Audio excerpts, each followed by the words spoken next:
Hello everyone, it is Toby here back in the garage gym, and this is the second session back after competition. It is the first session I'm obviously recording after competition, but it is officially I think like 3 days after the comp. Usually I would be having a deload week in this time just to recover after the comp, but I've come out of the comp feeling really fresh, feeling really strong and feeling really motivated. So after discussing with Loz, we have decided to jump straight back into training because I have recovered well. So yesterday we hit a pretty good leg day. My legs are a bit sore now, but today we're going to be doing some pressing, and it is not going to be the normal bench press session that we're going to be used to, because obviously we've got a new comp coming up with a few new events, so we're going to be training a bit more specific for those events. So the event in question we're going to be training for today is the Viking press. Now, my program is usually split up between bench on a Tuesday session and log on a Friday/Saturday session, my event session. No log in this competition, so we've replaced that log session with a Viking press because I've got a Viking press setup I can use in the home gym. And this Tuesday session is going to be push press focused with a barbell, because this session is usually in the public gym. So barbell work is the main focus. So we're going to be doing some barbell push press with the added resistance of resistance bands at the top of the rep. I'll go into that more when I do them. Then just some regular push press to finish off, some bench press, and then a bunch of accessories, again, to build that shoulder lockout strength and stability. So should be a really good session, should be really informative if you want to get your pressing lockout really strong, which obviously you need for the Viking press. So yeah, it's going to be a good one. So without further ado, I'll jump into exactly why we're doing banded push press. So obviously the point of banded push press is to make the lockout harder, because the more stretch you put into the bands, the more tension there is and the harder the lockout becomes. So it helps you with that grind through. A lot of people with a push press can explode it off their chest and not finish off that last bit. So banded push press is exactly what that is. It's training your body to finish off that last bit a bit easier.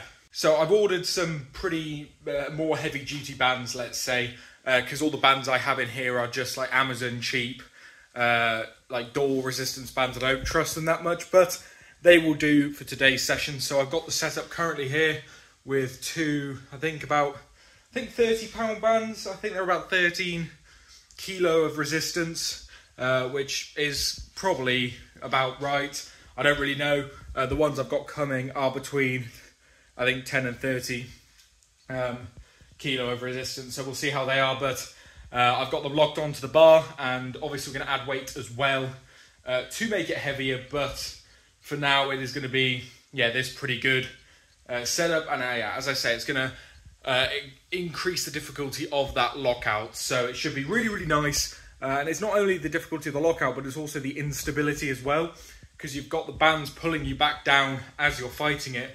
So if you're unstable, your bands are still pulling you. So it's a pretty good exercise. Never done it before, so we're going to see how it goes. But it should be good fun. So I think I've got about 70 kilo for a couple sets of 5, and then we'll take the bands off and then do 70 kilo for a set of 10 as a finisher. It should be pretty brutal. But I'm going to stop waffling and I'm going to start lifting. So I will show you guys my top sets.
there we have it. Lots to dive in and talk about there.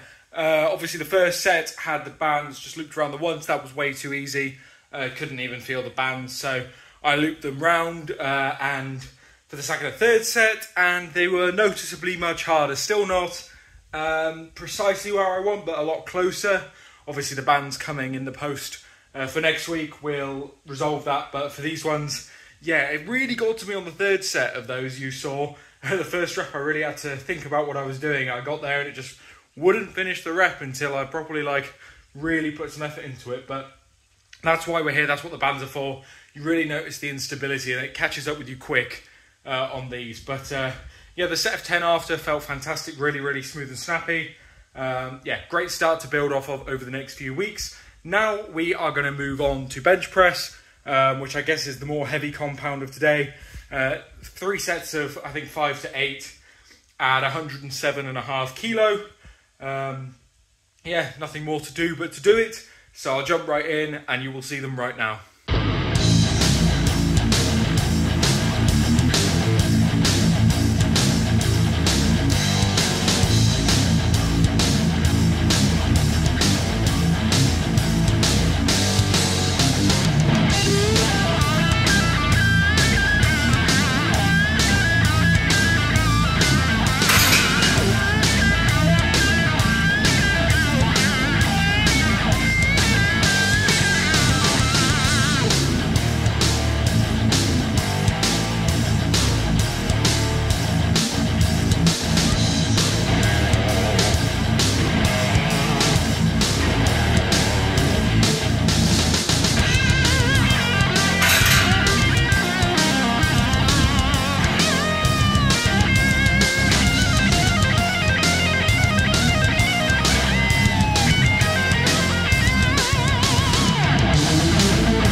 So needless to say, my triceps were getting pretty sore and stiff by the end of those bench presses.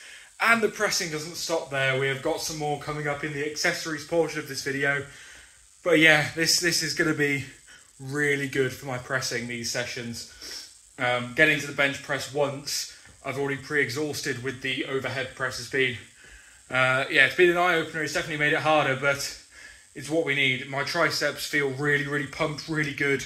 So it's what we need to build that strength we need for the Viking press, which I still don't know the weight of yet, but it is for reps. So yeah, we just need to get that endurance up, get that tricep strength, and specifically the tricep endurance up so we can keep locking out those reps. But yeah, that is where the accessories come in. So we've got 3 accessories to do now that are all to do with the stability of the lockout. So first one of those is standing dumbbell shoulder press. I told you there was more pressing. It is more difficult than it sounds. A lot of people are used to doing seated shoulder press. And even myself, I could do 40 kilo dumbbell seated shoulder press, no problem. But standing is a whole different ball game. The instability is much, much harder. So especially with the fatigue state of my triceps as well, we're going to keep it lighter, bang out 3 sets of 10 of that. And then we move on to 2 rear delt focused exercises, which obviously the rear delt is the staple of stability. It goes like a strong core and then strong rear delts for overhead stability. So what we're going to do is we're going to do some face pulls, which are very difficult to do in the home gym environment. I almost do them on a lat pull down, sort of lying back as best I could. This session, as I said, is usually in the public gym, so that's not an issue. And then we finish off with some lock 3. I actually think those are in a different order, but lock 3 is lying face down with your hands in reverse and some dumbbells and sort of doing this motion to get the rear delts. It's horrific. It looks stupid, but there's nothing like it for rear delts. It's amazing. So I'm going to get all 3 of those accessories done in the next little montage. You'll see 1 set of each. Going to smash them out, and then that'll be the training session concluded.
knackered now. Those accessories don't look like much. I mean, they look pretty stupid, especially the lock 3, but they're a real killer, especially after all of the pressing we've done today. The dumbbell stuff is super, super taxing on the triceps, and you don't even think it. Like the first 8 reps move super quick. You're like, oh, I could go heavier. 9 and 10 absolutely kill you off. And then the lock 3 just looks stupid. It looks just ridiculously dumb. And as such, this is the first time I think I've recorded it for you guys, but it is a fantastic rear delt exercise. I've never felt my rear delts like it than doing those lock 3s there, which is 20 reps with your hand facing up, 20 reps with your hand facing down, and then 20 reps with your arms out to the side. It is a killer, trust me. That was only 3 kg dumbbells. Yeah, try it for yourself. It is ridiculous. And then obviously the face pulls, not ideal having to do them seated, but we don't have a proper cable stack in here. So when this is usually in a public gym, I do proper standing face pulls, which are a lot harder. But that is the accessories out the way. My arms are super, super tired now, but it's a really good insight to the start of a new block, ready for a new comp, and how we are approaching the challenges that come with the differing events such as the Viking press. So really, really good stuff there. Really excited to get this block properly underway, moving some big weights, making some real progress, because I feel more motivated than ever right now. So I think that's a good place to leave it on a motivational sort of spiel I did there. But anyway, thank you guys so much for watching. I really hope you did enjoy. If you did enjoy, please be sure to leave a like rating down below. It really helps me out, helps boost this channel to new people who might be interested over YouTube and in the algorithm. I know a lot of new guys came over because of the comp video, people who wanted to see how I got on. If you're watching from that, please be sure to stick around, because if you want to see all my training leading into the next comp, and indeed the next comp, that'll all be covered on this channel. So please be sure that if you want to see that, please hit subscribe. Again, helps boost the channel, helps me out massively, and keeps you guys informed on when I post a new video. The aim is weekly or more than that, but obviously as we lead into a new comp, like we did on this one a couple of weeks before the comp, I might slow down, but we will see. I'll try keep on top of it. Anyway, thank you guys so much for watching. I've been Toby, and I will see you in the next video.